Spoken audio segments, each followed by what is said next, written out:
An explosion has sent at least 7 people to hospital, and 4 of the 7 have life-threatening injuries. The incident happened this morning at a construction site near North York General Hospital. Good afternoon. The scene is on Esther Shiner Boulevard near Leslie and Shepherd. CTV News was on the scene as the injured were being tended to by paramedics, and our Beth Macdonell is there now. She joins us live with the latest. Beth. Michelle, Nathan, this was a serious gas explosion at a large condo development. It's located near Shepherd and Leslie in North York, and we know that 7 people are dealing with injuries today. The development is called King's Landing by Concord, and the address is 60 Esther Shiner Boulevard. We know that fire officials say this explosion happened around 9:15 this morning in the boiler utility room in the penthouse area. We're told that's 28 floors up. Workers tell us that was in Tower C. That's the tower closest to Shepherd. Officials say when they arrived, there was no fire, yet encountered several patients with burns. However, the nature of these burns and injuries are not being shared due to privacy concerns. Officials say 3 have serious injuries and went to a local hospital. 4 have critical injuries and they went to a local trauma center. There was reported that there was a gas explosion, and we had patients exhibiting signs of burns, but there was no fire on TFS arrival. There were 3 patients that were taken to local hospitals with minor injuries, and 4 with life-threatening injuries to local trauma centers. These were injuries as a result of the explosion, is what I can tell you. I can't get into the specific nature of their injuries. I don't know. We heard on the radio that there was a big explosion. One of our guys was up there. His name's Peter. He seems to be doing okay compared to some of the other people, but yeah, it's not good. Well, I'm a handyman. I was working on the lower floors, and actually we just got a call to evacuate the building, and from what I know, I think there was a natural gas explosion in building C up in the mechanical penthouse, which is on the roof, and I heard some people got badly burnt. That's about all I know at the time. It's kind of...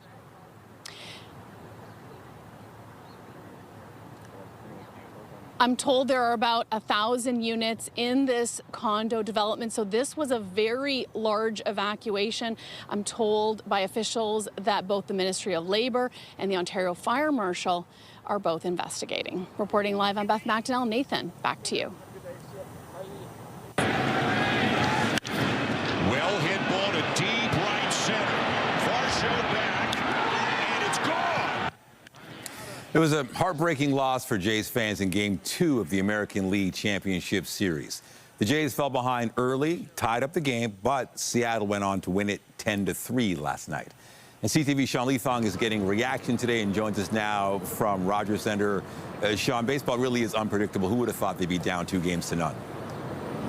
Especially after what had happened in New York City, Nathan. But that's how it goes. If the ball doesn't bounce your way, or if the team doesn't show up for the first 2 games of the series, before you know it, you're in a hole, down 2-0 to the Seattle Mariners. And the Blue Jays have been a really strong team at home this year, so they were probably banking on at least getting 1, if not 2, here in Toronto. And now they're traveling off to Seattle. But if you look back to yesterday, it was really trouble from the get-go. Trey Savage on the hill for the Blue Jays, who have been so good against the Yankees. He actually didn't surrender a hit against the Yankees, but yesterday in the first inning, Julio Rodriguez hitting a 3-run home run right off the top, putting the Jays in an 0-3 hole before they'd even registered an out. But the Blue Jays managing to claw back before the Mariners just ran away with it. 2 more home runs in the top of the 5th, the top of the 7th, and then the game was completely out of reach. And once the game was out of reach, many fans became frustrated, of course, because the Jays are now down 2-0. It's very difficult to climb out of that type of hole. We spoke to a few of them today about what they thought of yesterday's game. Here's what they had to say. It was not fun at all. I can watch it from my balcony, and I did. And by the time it was 9-1, I'd had enough. I went to bed.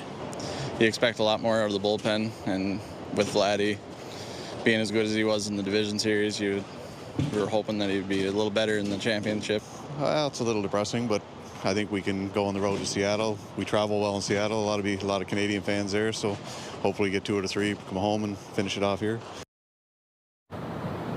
A little bit of hope for fans if you're thinking all the way back to May. The Blue Jays did travel to Seattle, and they managed to sweep a 3-game series against the Mariners. And one local note, the third home run from the Seattle Mariners yesterday was from Josh Naylor of Mississauga. That's the first time a Canadian-born player has actually homered when coming to the Rogers Centre as an opponent. Now we'll find out tomorrow just how the Blue Jays will answer when they play in Seattle in Game 3. Reporting live, I'm Sean Leathong. Nathan, Michelle, send it back to you.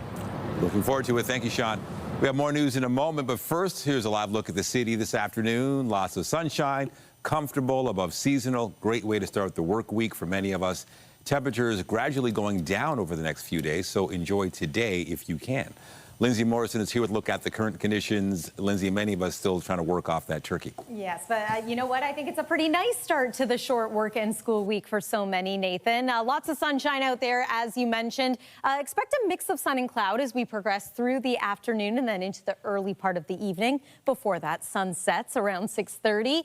Winds today are coming from a northwesterly direction. Still pretty light right now, but you'll notice the gusts a little later on. It is 17 degrees at this hour. We are on our way to a forecast daytime high of 22. This is well above seasonal. 14 is our average temperature this time of year. And this is on the heels of what was a pretty nice overall Thanksgiving long weekend. A sun cloud mix. I mentioned those winds. Tomorrow, though, yes, a bit of a dramatic drop in temperature, but not permanently. Coming up, we'll take you through the forecast heading into next weekend. That's all coming up. But for now, Nathan, back to you. Thank you, Lindsay. The mayor of Vaughan has announced a plan to buy surveillance cameras to address what he calls the #1 concern among residents, community safety. Today, Deputy Mayor Jackson and myself are announcing that we are bringing forward a joint members' resolution to next week's Committee of the Whole meeting that, if approved by our council colleagues, would mean that the city would be investing directly, supporting YRP with the purchase and ultimately the operation of up to 10 new CCTV, or as I like to call them, crime-fighting cameras here in our community. The cameras would be operated by York Regional Police, who have already identified 6 locations for installation. The province has said it's looking to expand the use of surveillance cameras in municipalities to help catch suspects. A man in his 30s has been arrested for impaired driving after crashing into the back of a Toronto police cruiser in North York.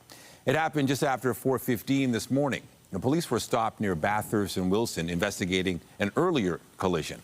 One officer was in the vehicle when it was rear-ended. They were taken to hospital with minor injuries.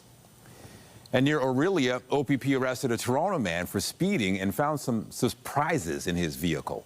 The 43-year-old man from Etobicoke was clocked going 126 kilometers per hour on Highway 11 in Severn Township. After pulling the vehicle over, police found a shotgun and open alcohol inside. The driver has been charged with speeding, driving while possessing an open container of liquor, and unauthorized firearm possession.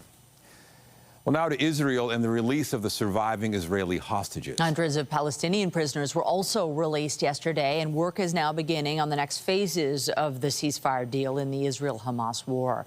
One of the most urgent needs is increasing aid into Gaza. The UN humanitarian agency says Israel has approved the delivery of 190,000 tons of food, shelter items, and other supplies into the Gaza Strip. Critical cooking gas and diesel fuel are also now being allowed into the territory. Speaking on his way back from the Conference of World Leaders in Egypt, President Donald Trump commented on his vision of Gaza's future. We're talking about rebuilding Gaza. I'm not talking about single state or double state or two state. We're talking about the rebuilding of Gaza. What's the road ahead for governing Gaza? Because a lot of people like the one-state solution. Some people like the two-state solutions. We'll have to see. I haven't commented on that. Meanwhile, in Israel, there was relief after the Israeli military confirmed it received all 20 of the live remaining hostages who were being held in Gaza. I felt immense happiness and joy. Who could ask more than that? The release of all the hostages. I was very happy that they came back, and I saw all the joy, and all the people are applauding and came here, of course, to celebrate. And against that joy, though, is concern about the return of the bodies of another 24 Israeli hostages believed to be deceased. Today, the Israeli military identified 2 of the 4 deceased hostages that were turned over to Israeli authorities on Monday. And they've been identified as Bipin Joshi, who arrived in Israel from his native Nepal a month before the October 7th attack, and Guy Iluz, who was taken from the Nova Music Festival site. And CTV's Heather Wright is in Tel Aviv during this pivotal time. Okay, we're not going to go to Heather. All right, we'll hopefully get her a little bit later in the show.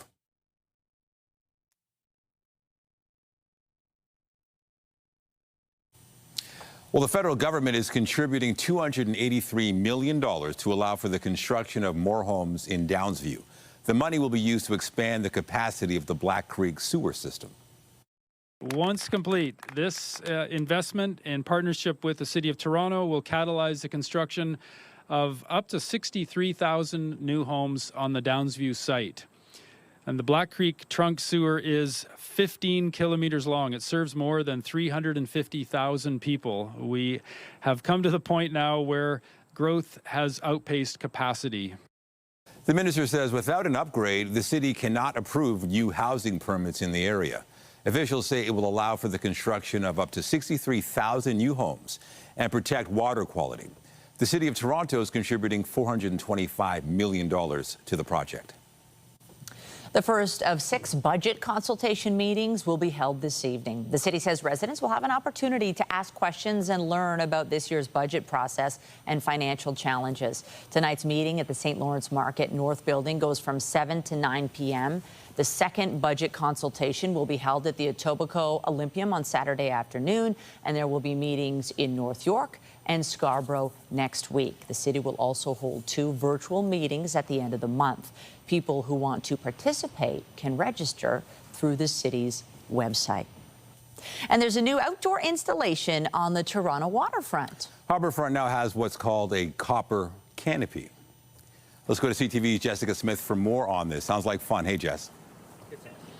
Honestly, it is so beautiful and the weather so agreeable, and there are about 3,000 copper leaves behind me, a part of this brand new installation. I'm going to bring in the folks who are responsible for it. I have Elmira and Suleiman, but Elmira, I want to start with you. What is the copper canopy? Why put it in this space here beside the Harbourfront Centre with a great view of the CN Tower behind us? All those reasons you just mentioned. We're in Ontario Square. We're right off the main kind of thoroughfare for both pedestrian. We're right out of the parking garage, so we have folks coming in from really all directions, and this is kind of an intersection point. So we wanted a meeting place for all of that movement under this canopy to celebrate a moment together, to just kind of pause and look up.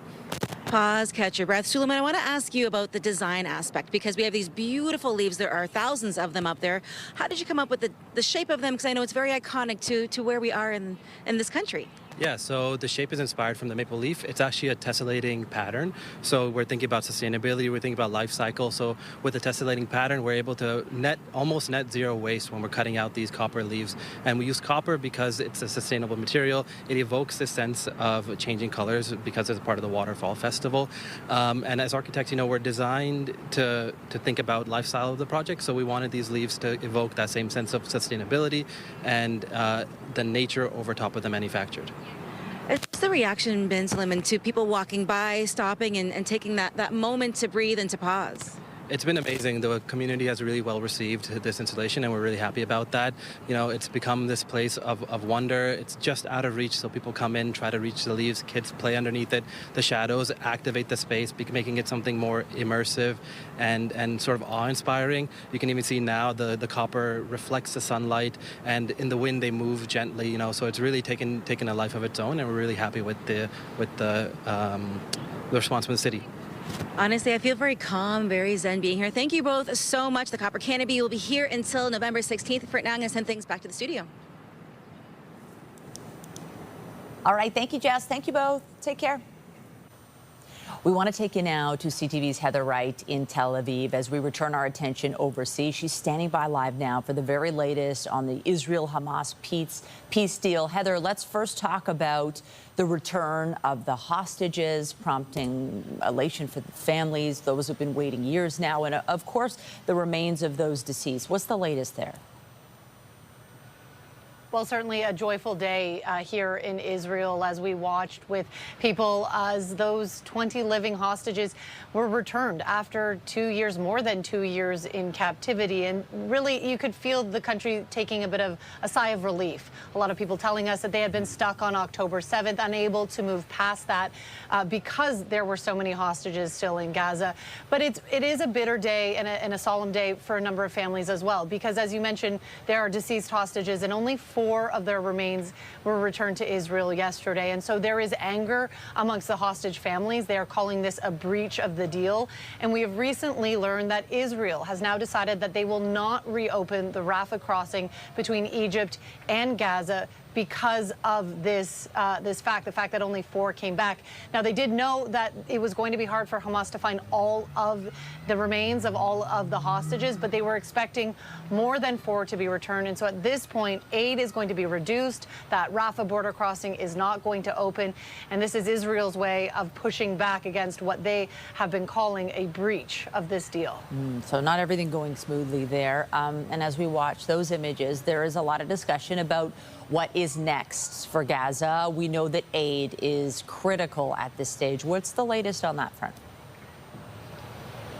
Well, up until this latest development, aid had been flowing very freely into Gaza. We heard from the United Nations yesterday that they were feeling pretty good about the amount of aid that was coming in. They were saying that they were actually being able to distribute a little bit more easily than they had anticipated because so many of the roads and so much infrastructure in Gaza is destroyed after 2 years of war. So aid has begun flowing in under the terms of this deal. It's 600 trucks a day. And so far, we know that fuel, cooking oil, necessities like flour, fruits, frozen meat, medicine, tents, shelter, those items have been flowing in, but the need is really great. They need to be continuing to get those trucks across the border. And so it's unclear how long this reduction might be or exactly what the reduction is going to be. We do know that Egypt and the Red Cross have offered to assist Hamas in finding as many of the remains that might be missing as possible. So this certainly is a work in progress, but a wrinkle, so to speak, in this ceasefire deal that is not even a week old. CTV's Heather Wright live for us in Tel Aviv. Thank you. To other international news, Foreign Affairs Minister Anita Anand continues her visit to India today, marking the first by a Canadian cabinet minister to visit after 2 years of diplomatic strain. This is a step-by-step approach. It is a systematic approach that the government of Canada is taking, and I am here to emphasize the importance of the comprehensive nature of the joint declaration and the work that we will do together in building the bilateral relationship step by step. And CTV's Colton Prale is standing by in Ottawa with more on this. Colton, does this mean the diplomatic chill between India and Canada is thawing here? Thawing, not thawed. That's an important thing to clarify. This is the next step, as we heard Anita Anand say multiple times in this press conference that she gave this morning. But this isn't necessarily en route to an economic partnership or a trade deal with India, something that Canada had been trying to achieve since 2010. Now, the reason it isn't that is because all of this, as the federal government made abundantly clear this morning and in the joint statement, is predicated on security conversations. The reason relations between Canada and India were so poor goes back to 2023, the killing of Hardeep Singh Nijjar. Justin Trudeau saying that the Indian government had a hand to play in that, alleging that there was evidence there. Then we saw at this time last year, exactly a year ago today, the RCMP also say that there was evidence connecting agents of the Indian government, not just to that, but to a campaign of violence and coercion against Canadian citizens across the country. It's important to note that investigation is still ongoing, and that was the reason why relations between these two countries absolutely collapsed. It's the reason why Indian diplomats were expelled from Canada a year ago. We saw India do the same with Canadian diplomats. In the last few weeks, the High Commissioner, or the equivalent of an ambassador essentially, returned in both countries. There's been a significant effort over the last few months, starting at the G7, where Mark Carney met with Narendra Modi, the Indian Prime Minister, in order to start to improve those relations. We've seen a number of high-level meetings between ministers, between national security and intelligence advisors for both countries, and all of this has been leading up to this this moment, leading up to this joint statement that lays out the framework for where these two countries think they can continue to work together in areas like AI, in areas like energy, agriculture, advanced education as well, business investment. But all of it, the government really trying to reinforce, is predicated on those security conversations, predicated on India continuing to collaborate, they say, when it comes to issues of foreign interference and also of transnational repression in Canada. Colton, the Foreign Affairs Minister addressed the media a little earlier. What were some of the other takeaways for you?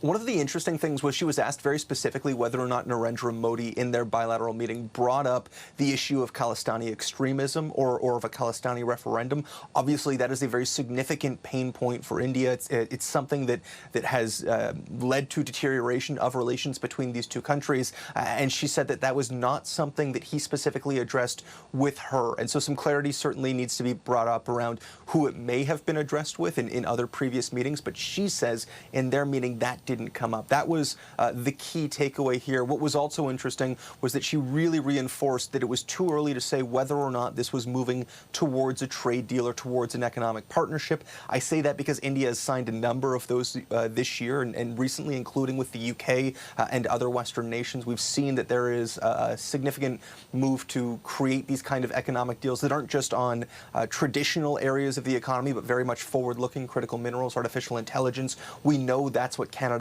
and India laid the groundwork for, and the fact that she is unwilling to say that that's what this is leading to is, I think, particularly interesting given the nature of Canada's Indo-Pacific strategy and the acknowledgement from the Canadian government that they know they need to have better access to markets in the Indo-Pacific and in Southeast Asia. Of course, this trip, it's going through India and then it's going through China as well. CTV's Colton Prowl, live for us in Ottawa. Thanks. Anytime. Well, considering how many hot days we have had so far this fall, I don't think today will end up being particularly remarkable, but days like this are going to start to become a little fewer and farther between. So get outside and enjoy a high of 22 degrees. And in the early evening, the temperature should be around 18, so nice and comfortable with the exception of that northwest wind. Pumpkin patches were very busy over the weekend, and so if you're looking for maybe a quieter crowd, the next few days look pretty good weather-wise for getting outside and enjoying one. There is the opportunity for wet weather a couple of times, though, including perhaps Friday. We're going to take you through the forecast, which journeys right into next weekend after this break here on CTV News at noon. Stay with us. When you see it happen, send it to CTV News. Text 10400 from your screen to ours. Text 10400.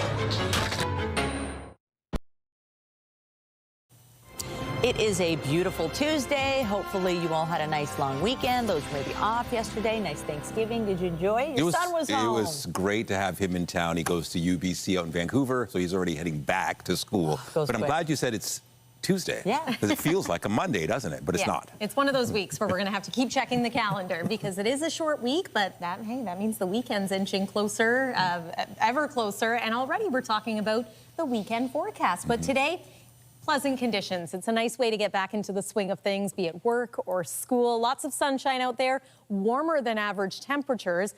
Things do change a little bit as early as tomorrow, so let's get to it. Weather is brought to you by the Presler Law Firm. Injury lawyers, you don't pay unless they win.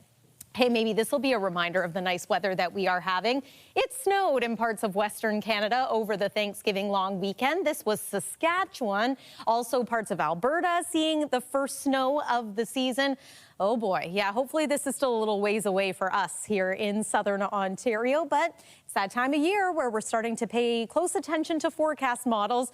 Here's what I do know. We did have some rain over the long weekend, a little bit of wet weather, some rounds of showers. It was only a trace amount recorded at Pearson, but I know some communities, especially on Saturday, had some measurable rain.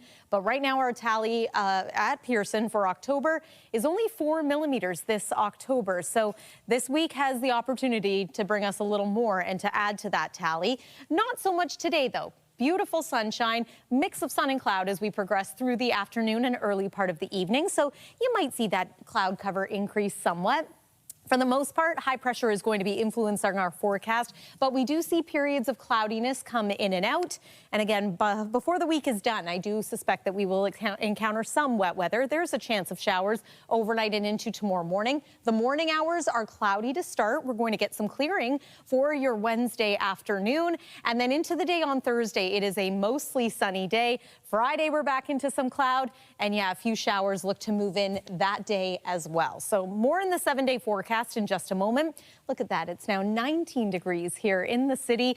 19 as well in the Windsor area. You'll find it is a little bit cooler for areas further to the north, but still a beautiful day. 17 the forecast high today in Parry Sound, 19 in Bancroft, and 20 for you in places like Peterborough, Kingston, 22 degrees in Hamilton, and 21 in Niagara Falls. I do want to remind you that our seasonal norm is about 14 degrees, so we are well above that for today. Tonight we drop to a low of about 7 under mostly clear skies. Tomorrow, yes, we're going to get some clearing and some sunshine. A significant temperature drop, but again at 14 degrees, this is the kind of temperature we expect at this time of year. So a change, but a seasonal one. Thursday, 15 degrees. There's 15 for Friday as well. And then looking ahead to next weekend, mix of sun and cloud for your Saturday, but wet weather possible overnight and into Sunday. Yeah, it is likely that we could hit 20 degrees at least one more time in the 7-day forecast beyond today. That's the forecast for now. Nathan, over to you. Thank you, Lindsay. Premier Ford is speaking this hour at a fireside chat being held at the Empire Club in Toronto, and the tariff threat from the U.S. is still top of mind. There he is. Let's listen in. Hang in there. I just want to go offline here for a bit, as I did right from the beginning. But, you know, folks, I hope, first of all, everyone had a great Thanksgiving. And I had an opportunity to sit back this weekend and think of what we're grateful for and thankful for. And I'm very thankful, first of all, for the people of Ontario giving us the opportunity and the privilege to serve for another 4 years, I should say. And then I thought about my team. You know, Premier Harris, you probably won't like that. My dad was part of that team, but you had an incredible team. But I think I've been blessed with the best team in politics that I can ever remember. It's just one all-star, one after the other in every single ministry. And our bench is super, super deep. And I'm just blessed for that. Someone came up to me on the weekend, and we're chatting, you know, I was out and about, buying some food. We have a big family. We're big eaters, as you can see. But, you know, someone came up and asked, you know, I won't get into it, but can you do this? And I said, well, I'll look into it. But you have the power to do it. You're the most powerful person. And I stopped the person in its tracks. I said, I'm not the most powerful person. I have the most, you know, I have the largest responsibility. And I said, if I surround myself with incredible people like there are in this room, then we can do powerful things. And if you think of everyone in this room from every sector, it's just unbelievable. And we can make it or break it from just people in this room and the hundreds and hundreds of thousands of employees that you employ. And I know we can do it. We live in the greatest country in the entire world, bar none. We live in the greatest sub-sovereign nation in the world, bar none. And we could be the richest, most powerful, you know, most secure jurisdiction anywhere in the entire world. But I'll get into how we do this. We're here today to talk about Ontario's economy. We can't do so without acknowledging the elephant in the room. President Trump continues to take direct aim at Canada. Well, he's going to really go after us now. I'm reading my speech. I just called him an elephant. But anyways, can't call that guy any name. Anyways, he's added and expanded tariffs on Canadian steel, autos, aluminum, lumber, and copper, just to name a few. He went off kilter and started to go after cabinet makers and so on and so forth. By every measure, he seems intent on putting tariffs on pharmaceuticals, semiconductors, heavy trucks, film industry, and critical minerals. If I've said it once, I've said it a million times. A tariff on Canada is nothing more than a tax on Americans. And I tell that to my American friends. I talk to the governors, senators, and congressmen and women every single day. ironically, even Republicans, they don't agree with that. They don't agree with President Trump's attack on his closest allies and friends, but unfortunately, they're too scared, to the exception of a few senators, too scared to say anything. Yale University has put out the cost of tariffs at about $2,400 for every American household and expects the American economy to shed nearly 500,000 jobs by the end of 2025. We're already seeing the impact. American manufacturing employment has declined for 5 months in a row, with 78,000 fewer manufacturing jobs in the U.S. today than a year ago. And folks, I'm a big Ronald Reagan fan. So, you know, I'm going through all Ronald Reagan and the great Prime Minister Mulroney at the time.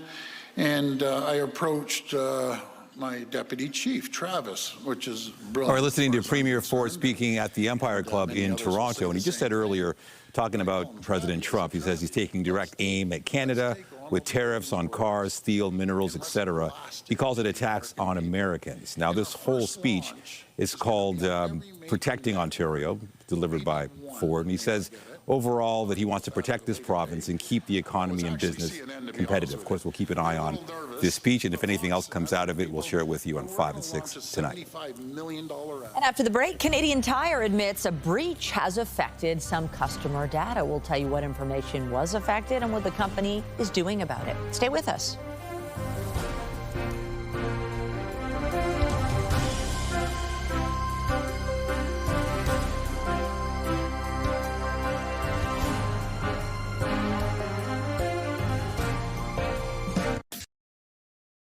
Some changes are on the way for teens on Instagram. They'll be restricted to seeing PG-13 content by default and won't be able to change their settings without a parent's permission.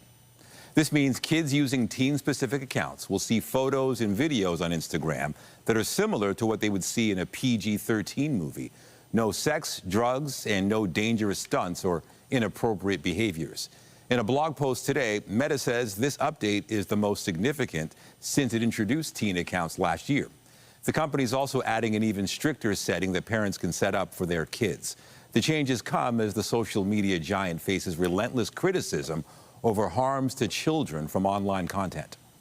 Canadian Tire says some customer information was involved in a recent data breach. The retailer says the breached info belongs to shoppers who had an e-commerce account with Canadian Tire or its other banners, including Sport Chek, Marks, and Party City. The data includes names, email addresses, and in some cases, incomplete credit card numbers. The company says the information is not enough to access accounts or make purchases. The vulnerability was first identified on October 7th, and the company says it's working with experts to enhance security. A beluga trainer who was fired from Marineland earlier this year is speaking out. Christy Burgess says the closed park's crumbling infrastructure and lack of resources have created dangerous conditions for its remaining belugas, and they should be moved immediately. Burgess says the paint on pool walls is peeling and concrete chunks are falling into the water.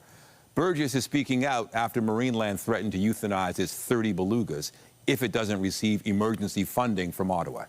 That threat came after the federal government denied a request to move the whales to a massive aquarium in China.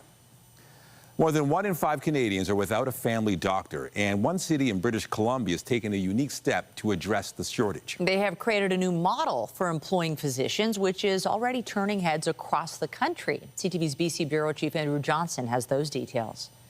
And then I can get a blood work requisition as well, just to check on things like your cholesterol. Catching the warning signs of chronic disease early is just one of the benefits of regular visits to your family doctor, if your community has one. There are people here who haven't seen a physician for, 8 to 10 years. They've had no preventative care. That's because in the struggle to recruit physicians, the Victoria, BC suburb of Colwood had hit rock bottom. 0. And that's exactly the number of doctors, family doctors that we had here in the city of Colwood. I said, so for a population of just over 23,000 people, no family doctors? That's ridiculous. Healthcare is a provincial responsibility, so the mayor got busy thinking outside the box. I said, oh, I'm taking this all the way. I don't care. We'll find out the legalities and what we can and can't do. And they came up with a first-of-its-kind model in Canada the mayor says is revenue neutral to make doctors municipal employees and bill the province for patient care. Doctors are then paid a fixed salary of about $280,000, benefits, a pension, and paid vacation. And they don't have to run a practice. The city takes care of clinic space and administration, so doctors can doctor. And at the end of the day, I get to come to work, practice medicine, and at the end of the day, I get to go home to my family, and I don't have to worry about balancing the books. The model lured Dr. Cassandra Stiller-Moldovan from London, Ontario, where she practiced sports medicine. A second doctor is moving to the clinic next month from Colorado, a third in January. For Dr. Stiller's new patients, some who spent years on the waiting list, it's been amazing. Yeah, I was really, really grateful. Colwood is the first to give this model a shot, but likely won't be the last. The mayor's calendar is filling up, fielding requests from curious colleagues right across the country, all desperate to attract doctors. There's so much interest. At this week alone, I've had already four municipalities come see me. Great to see you again. The goal, more interactions like this for the millions of Canadians who don't have access to a family doctor. Andrew Johnson, CTV News, Colwood, BC. Also on the healthcare front, the Shriners Hospital in Montreal has marked 100 years of children's care, research, and education. CTV's Anastasia Dextrine has more on how the facility is continuing to support those in need. Healing is everything at the Shriners Hospital for Children, a place Natalie Sinman has known since birth. I had fractures throughout my body that have healed and refractured, and I had jaundice, and I was basically not thriving. Sinman was diagnosed with osteogenesis imperfecta, the condition more commonly known as brittle bone disease. They didn't know what the outcome would be for me, but they said if she does survive a couple days, there is a hospital. Sinman says she underwent many treatments and surgeries. She was lucky to be among the first to receive a new treatment at age 12. She was infused with medication to help improve her bone density. I became more independent, stronger, able to weight bear. Walking wasn't such a physiotherapy anymore, but more of just a day-to-day life. Today, Sinman is proud to be what she calls the hospital's original gangster patient ambassador. She's a thriving 42-year-old adult, and she's inspiring younger patients. 9-year-old Easton was diagnosed with the same condition. He suffered over 50 bone fractures. My rods are kind of bent right now, so I gotta get them fixed so I can walk. Despite having metal rods inserted in his limbs to stabilize his bones, he says his teams got it under control. This is like a great hospital. I think you should come. Androniki Tsoy-Barriadis is the nurse manager of Easton's unit. She also heads the departments of child life and school.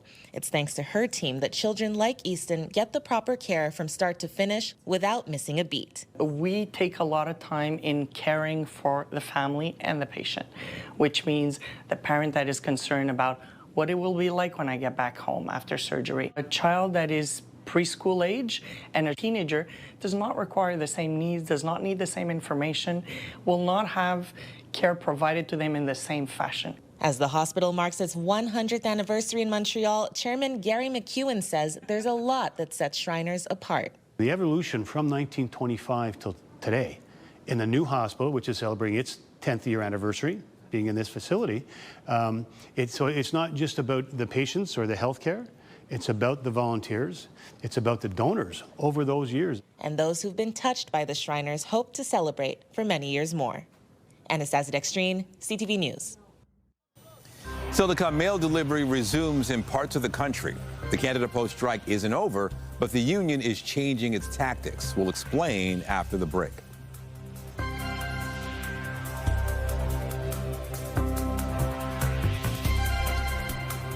Get Toronto's top stories, breaking news alerts, and watch live. Download the CTV News app.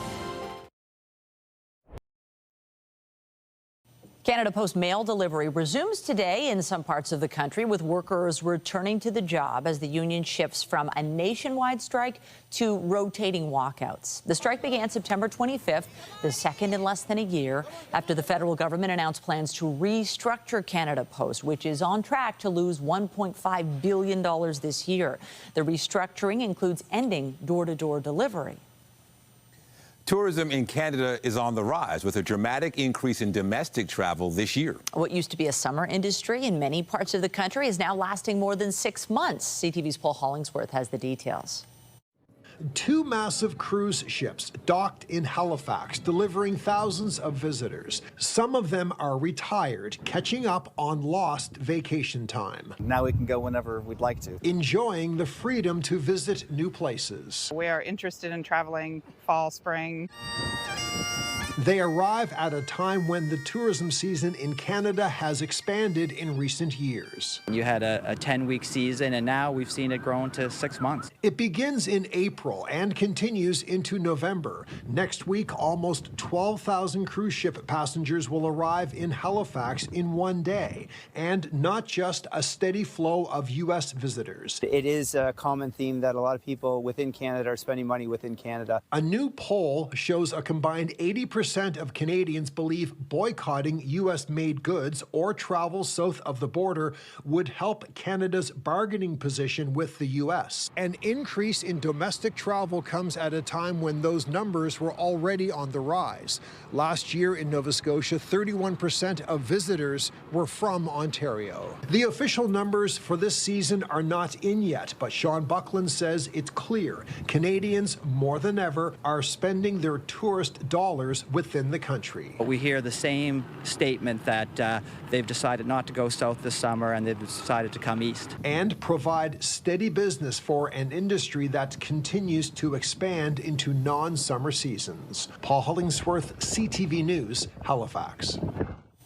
Coming up, the changing patterns of bird migration. What bird watchers at Canada's oldest bird sanctuary have spotted as they keep their eyes on the sky.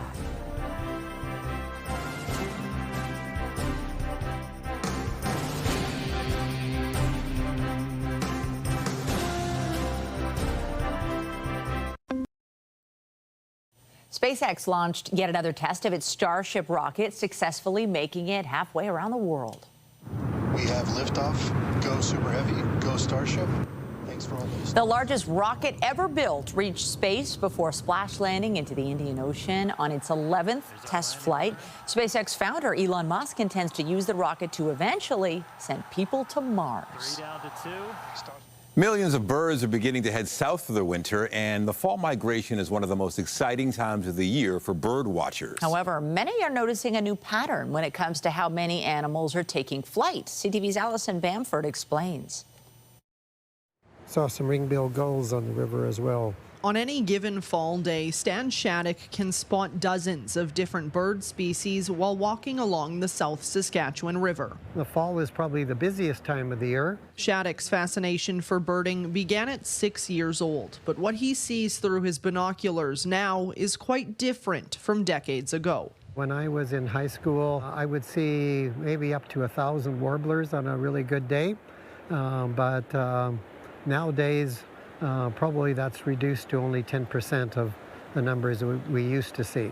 Bird populations are changing. Stats from Birds Canada show waterfowl and birds of prey are up significantly since 1970, largely due to conservation measures, while grassland birds have declined 67%. Grassland birds thrive on natural grasslands, and due to land use changes, specifically agriculture, for example, and urbanization, we're losing those grasslands. Habitat loss along with climate change can be major threats to bird migration and breeding, which makes protected lands like Last Mountain Lake Migratory Bird Sanctuary crucial for survival, serving as a home for some birds and a pit stop for millions of others during migration season. This might just be the convenient spot that they came through, or a place that they stopped last migration, or maybe they were hatched here and they're coming back. Saskatchewan sits under the Central Flyway, a major North American migration route, which means birders like Shattuck have some of the best seats this time of year. Always something is changing. And all he has to do is look for it. Allison Bamford, CTV News, Saskatoon. I got to get me those binoculars. They Right? look They really cool, work. don't they? Yeah. Oh, isn't there something a little bit sad about the migration? It means we're heading into those darker days, but I don't blame the birds. They're getting out. I do think about the animals sometimes, and when it's a really warm fall, I think, don't forget about your migration and your hibernation because, well, we know winter is coming eventually. Not so much today here in southern Ontario. It's a beautiful fall day, and we'll make way for a nice overnight tonight. Here's a look at what you can expect temperature-wise. 7 degrees, near normal, mostly clear skies, and not so much a risk of frost tonight. Could be a different story into tomorrow night. Tomorrow's daytime high, 14 degrees. So this is seasonal, but it will be a noticeable difference compared to today. Still some sunshine. Okay, game 3, we're taking it to Seattle. So this is your forecast for 5:08 local time in Seattle at T-Mobile Park. Looks like conditions are going to cooperate. Let's go Blue Jays. 7-day forecast looks like this. Into Thursday, lots of sunshine. Friday, a little more cloud and some wet weather expected for that day and for Sunday. Nathan and Michelle. Thank you, Lindsay. And that is CTV News at noon. Remember, you can get Toronto's breaking news all day long on CP24 and at our website, ctvnewstoronto.ca. For Lindsay Morrison and the whole team here, have a pleasant afternoon. I'm Michelle Dubé. And I'm Nathan Downer. Be sure to join us later for CTV News at 5 and 6. Have a great afternoon.